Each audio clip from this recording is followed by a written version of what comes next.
What you see now is the final part of a project remodeling a bathroom in a house that is being flipped to sell. And so there's a lot of stuff. Oh, well, first, hello, my name is Hugo Correa. This is my channel for construction and remodeling, and what you're seeing right now is the remodeling of a bathroom in a second floor of a house that is being prepared for a flip.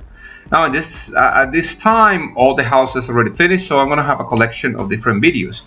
But if you see what's going on right now, obviously we have to start with demolition.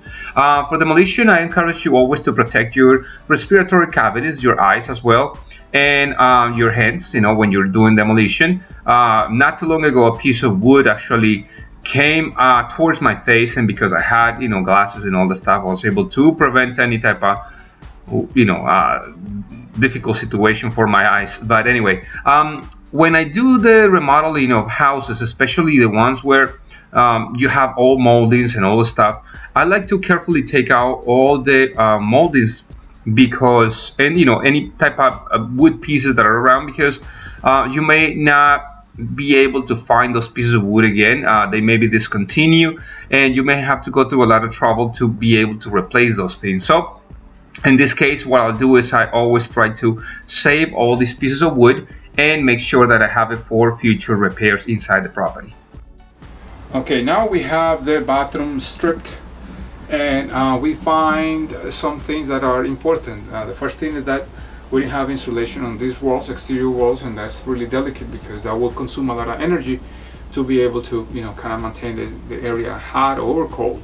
The other thing is that because I have like a really nice ceiling over here and it's right symmetrical right in the middle, I'm going to go ahead and raise these horizontal beams up, obviously to avoid losing any type of support, but just to give a little different kind of look to the ceiling itself. And in the middle, I'm going to put a light fixture and a fan. Now, because we did this, the demolition, we found out that the electricity was shared by many other things, meaning like the kitchen had power over there, but the power that was emanating from that box that was there was actually powering the second floor as well. It was powering the light fixture over here in the hallway. It was powering some outlets and stuff like that, and that's not good. So what I'm going to do is I'm going to disconnect that from there, and we're going to provide an independent line that is going to come to power this and the lights and outlets that were here in the second floor. So you know, there's no connection between the outlets downstairs in the kitchen especially and the ones over here in the other areas, plus the, you know, the light fixtures and outlets. So we're gonna do that. That's why the little hole over there. And obviously we're gonna change all the plumbing. The plumbing is old. I was explaining a while ago. If you're interested on the kitchen that I'm remodeling as well, I encourage you to take a look at the video that I'm making, actually, that I made probably the point that you're watching this video.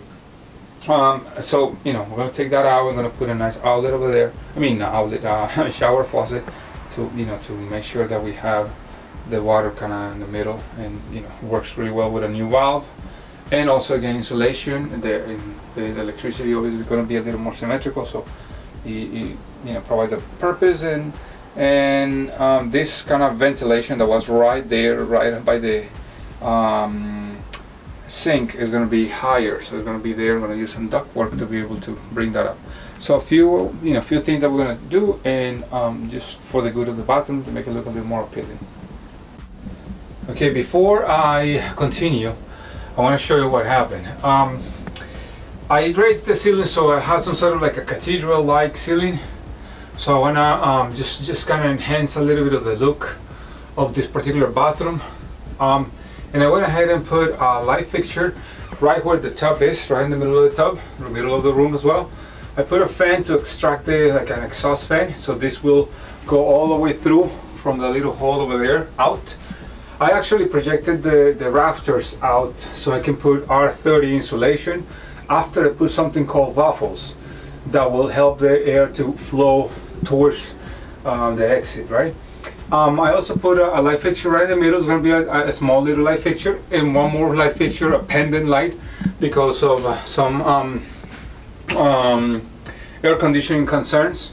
So it's going to be a pendant light over here, controlled by this switch over here with an outlet. Also, the fan, and this is wires because few more wires because I need to provide power for the areas that were not wired properly. But it's going to be the switch for the fan and the switch for the two lights. Well, for now we're just going to take care of that. Later on obviously will be the plumbing, but and the insulation, remember that. So I'm going to show you how you do that. If you want to use those type of like rafter diagonal ceilings. Once the part of the plumbing is finished, and I'm going to go over this in another video where I show you how to actually prepare all those shower faucets for the installation. But you see that the cartridge that goes inside there is replaced, and I have to take that out when I'm welding the copper elements because they will get too hot and sometimes they just get damaged. But the plumbing in the entire property was changed for this one called PEX, and in a moment you're going to see that we're going to actually put some insulation in that stuff. Now the black stuff that you see here are called baffles, and they actually have this kind of concave finish so you can have air flowing up on the rafters.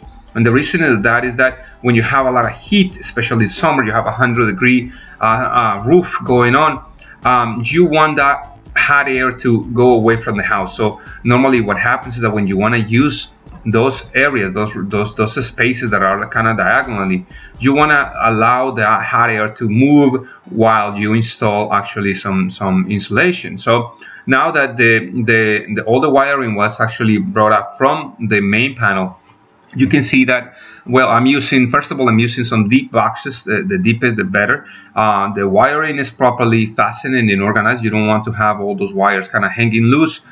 You may end up putting a screw on it, or something get tangled into it, and it will be a hazardous condition. But now that you were able to install this thing with some staples. I have like a hammer-like stapler. And so you put the stuff and you allow the hot air to move through the house. I encourage you to always do that stuff, allow it.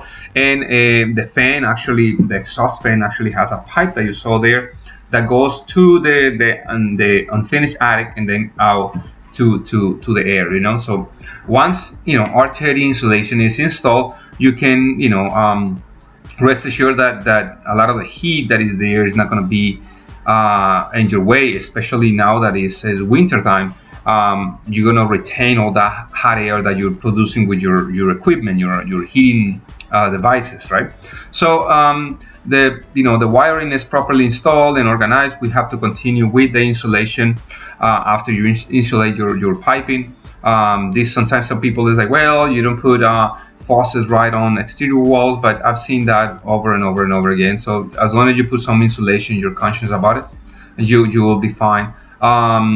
Then just finish with R13 in this case insulation, or R15 sometimes, depending on where you're working. But cover everything really well, staple that really well, and you're kind of ready for the installation of your drywall and concrete boards.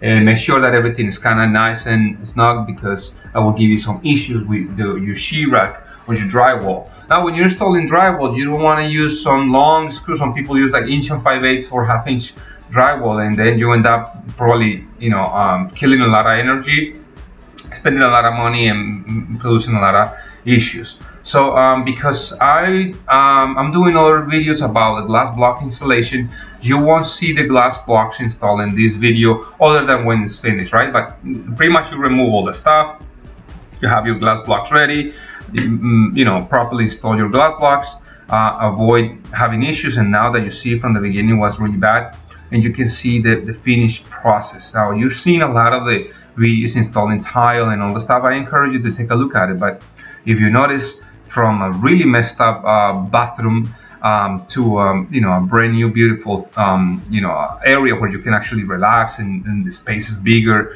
you have privacy, you have lighting, you have all these elements that are necessary in a bathroom for really just kind of relax inside there and feel like you're rejuvenated for the next task that you have in your life.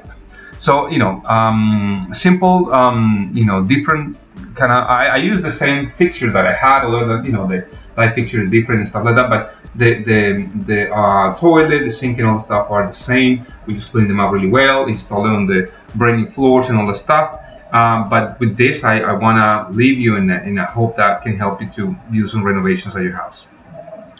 Thank you so much for watching my videos. If you want to see a lot more content and you want to follow my channel, please subscribe here, and why not to see this or that video. So I'll see you in the next one. Bye bye.